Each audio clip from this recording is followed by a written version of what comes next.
Everybody looks at prices, but the real money is made beyond this. It's made by the people that look at the actual forces of demand and supply. What we see here is the Nasdaq 100 over time. It's a very long-term chart, and it tells the story of why stock investments long-term make sense over just holding fiat currency. Now we can make several adjustments to this data to make it more useful. For example, we can look at a logarithmic scale instead of a linear scale. The logarithmic scale tells us how many percent a particular asset is growing over time. So a constant vertical distance equates to a constant percentage gain. That's not true for the linear scale where we just get dollar changes. But really we are interested in how much percent we can actually generate. This gives us the dot-com crash. This gives us the global financial crash. The advantage of logarithmic scales is also that we can see diminishing returns. This here is Bitcoin, and it shows us how initially the percent gains were massive and now they are much more muted because Bitcoin is much larger. It takes much more capital nowadays to double the Bitcoin price again compared to what it took 5 or 10 years ago. Now, even though a logarithmic representation of the data is more useful than just a linear chart, it still doesn't give us a good idea what we should invest in. Because we don't look at opportunity costs. We should not think in terms of holding cash versus an investment, because we all know that cash over time devalues, there's inflation. So really, we should rather think in terms of, should I buy investment A or investment B? We should look at relative valuations. So maybe US dollar charts in general aren't that great, even if they are on a logarithmic scale. Maybe it's better to compare. This here is now the Nasdaq 100 relative to the S&P 500. So how are technology stocks long-term performing versus the stock market as a whole? So this is now for the US. We can see that very long-term technology stocks do perform better than the average stock. So over the last 39 years, they outperformed by roughly 550%. So that's a 6.5x. And if we annualize this, we get an alpha, an outperformance of 4.9%. So on average, even if we include the dot-com crash, even if we include the global financial crisis, on average, technology stocks tend to perform almost 5% better year over year compared to regular stocks. So this is starting to become useful. This is not just a story about buying investments in general. It's a story about buying technology stocks over regular stocks if the time horizon is long enough. Now, there are different ways to look at this chart. We could potentially say that now technology stocks are historically expensive. They're even more expensive, relatively speaking, compared to the height of the dot-com crash. Now that's something we can only get with relative valuation charts. We could make the argument that technology stocks have the risk of potentially underperforming by 70% from here. That would happen, of course, if the AI bubble was to pop. But then we can also look at the chart a bit differently. During .com, technology stocks outperformed extremely quickly over the course of just 2 years. At this time, the appreciation was much more steady. It was much more long-term. And so maybe really we are just looking at a long-term trend. And whatever we currently see in technology stocks valuations is simply just a representation of a long-term macro shift. Now, let's take a step back. Why do stocks long-term appreciate in the first place? The official narrative is that stocks are just productive capital. Because people work to produce capital, to produce value, companies become more valuable over time, and we just take part in that appreciation. We just take part in how the economy grows over time. But I think that narrative is wrong. I think the vast majority of stock market appreciation happens due to the debasement of the US dollar. Not all returns comes from a weakening of the US dollar, but a lot of it. Have a look at the Nasdaq 100 in US dollars and have a look at the monetary base over time. It is growing by 6.8% per annum. So really, 6.8% should be our baseline. Everything that's beyond 6.8% per annum, that's potentially productive capital. And so we get more and more sophisticated over the course of this video, from a linear Nasdaq representation to a logarithmic one, to a relative valuation, to the rest of the stock market, to account for opportunity costs, to now an adjustment of the Nasdaq 100 by the monetary base in the US. In other words, if the US dollar was not to go down in value over time, what would actually be the performance of technology stocks? And again, we see very similar tops. So this is .com, this is today, but now we also see very comparable bottoms. That was the end of the .com crash, that was the end of the global financial crisis. This bottom over here, it's very different to the chart of the Nasdaq 100 relative to the S&P 500. In other words, the global financial crisis affected technology stocks and regular stocks almost equally. Now, since we already talk about a constant monetary base, we might as well take the hardest of the monies. We might want to look at technology stocks relative to gold.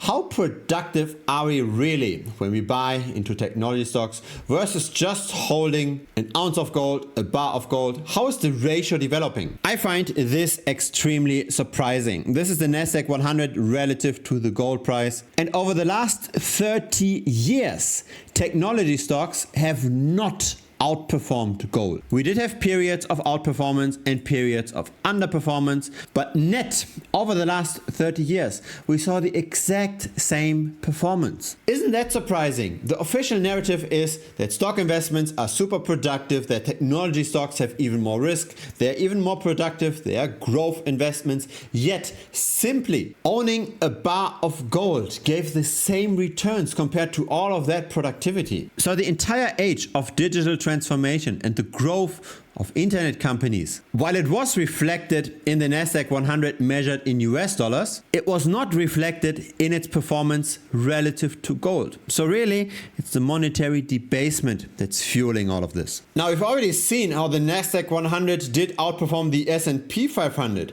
So how does then the regular stock market compare to the monetary debasement, to those 6.8% per annum? Here we've got an even longer term chart. This is the S&P 500 relative to gold. From this data point over here to this data point over here, we've got almost 100 years of data. All of this appreciation in the S&P 500 is just debasement. You could have bought some gold over here, or you could have bought stocks and you would have had the exact same return. And that's what I like about those relative valuation charts. They give us a much more realistic picture. There are times where a stock investment is better. There are times when a gold investment is better. And it appears as if now we are in a time where gold might continue to outperform. We've already turned around in momentum 2 years ago. Now, of course, we do have to make some adjustments here because this is just price comparisons, and the S&P 500 is a price index, not a performance index. So on top of just the price, we also get the dividend yield. Now, the dividend yield in the S&P 500 is a bit over 1% per annum. But we also have to consider that the S&P 500 might have some management fees. If you've got an actively managed fund, you have to pay something. You might also have taxes if you get in and out of stocks. And so if you include all of those taxes and all of those fees, maybe the dividends are almost gone. And then this is a pretty good representation of what's actually going on. I find this fascinating. When we hear boomers promoting to buy stocks, to just invest in the stock market mainly and forget about everything else, we really have recency bias. Because over the last 55 years, stocks indeed did better than gold. They did indeed better than the monetary base, and also compared to many other asset classes. But if you ask their parents, would Dave Ramsey's father be as much of an advocate for stocks when they underperformed gold by 94%? I'm not so certain. It feels funny to talk about recency bias when we are including decades of data. But really, the market seems to be forgetting how volatile things can really become. And the market simply forgets because many of those people that experience those drawdowns, they are not living anymore. Or at least they're not that actively involved in building investments anymore. And so when even the S&P 500 barely outperforms monetary debasement and it barely outperforms just holding a bar of gold, maybe we might as well go very risk on with our allocation towards stocks that we have a chance to potentially outperform. I'm personally a fan of a bell curve portfolio, as in we've got a part of our portfolio that's very risk off, we've got another part of our portfolio that's very risk on, and we don't have anything in the middle. So we have a diversified portfolio, but when we already invest in stocks anyways, we might invest in the stocks that have the most upside potential. I've actually made an analysis on this, and I published this once on this channel here. I wanted to know how well does the S&P 500 perform relative to just holding the largest stocks. So let's say we only bought the S&P 1, we always bought the largest stock currently in the S&P 500. That was General Electric for a long time, then it became ExxonMobil, then it became Apple, currently it's Nvidia. But we could also buy the S&P 2, we could also buy the S&P 3 or the S&P 10. What's actually the best stock market concentration if we follow that strategy? We can see that the S&P 10 outperformed the S&P 500 quite a bit. We can also say that's true for the S&P 1. But of course there's less diversification benefit in owning only one stock versus 500 stocks. And so I made the analysis, I crunched the numbers, here is the comparison. The S&P 2 had the best performance. It also had less of a maximum drawdown compared to buying the S&P 500. The S&P 1 really adds more drawdown, it really adds more volatility, but the S&P 2 and the S&P 3 seem to be very useful. So what we see here on this chart, that's the S&P 500 here as the horizontal line, and on the x-axis we've got the number of holdings, so the S&P 2, the S&P 10 up until the S&P 50. The blue line, that's the average return. The yellow line, that's the volatility. We can see that the S&P 1 is much more volatile than the S&P 500, but then we have to go all the way up to the S&P 50 in order to reduce our volatility somewhat. Have a look at this chart here on the left. That's now the S&P 1 in blue and the S&P 500 in orange. So this shows the annual performance. We can also look at the delta, the outperformance. We can see that the S&P 1, so the largest stock in the S&P 500, tends to outperform the S&P 500 most of the years. But see how this changes once we move to the S&P 2. Here we've got now much more consistent outperformance. I personally though, I like the S&P 3 the most because especially recently it tended to outperform the most. So what does S&P 3 mean? It means we get 17.7% per annum instead of just 10.5% per annum. It means that currently we should be owning Nvidia, Apple and Google. Nvidia with 37% of our portfolio, Apple with 32% and Google with 30%. Every year we rebalance the portfolio, so for a very long time it was just Microsoft, Apple and Amazon that should be held. Note that whenever one of the assets exited the top three, that it never came back. So we've got GE, so General Electric, ExxonMobil and Pfizer over here. And then once they left the S&P 3, they never came back. How big of a difference is this really? The 17.8% versus the 10.5%. The difference over the time period, right? So this starts in 1990. It means having $42,000 instead of just $4,000 for $100 invested. It's more than a 10x difference because those percentages, they compound over time. Here is Nvidia relative to the S&P 500.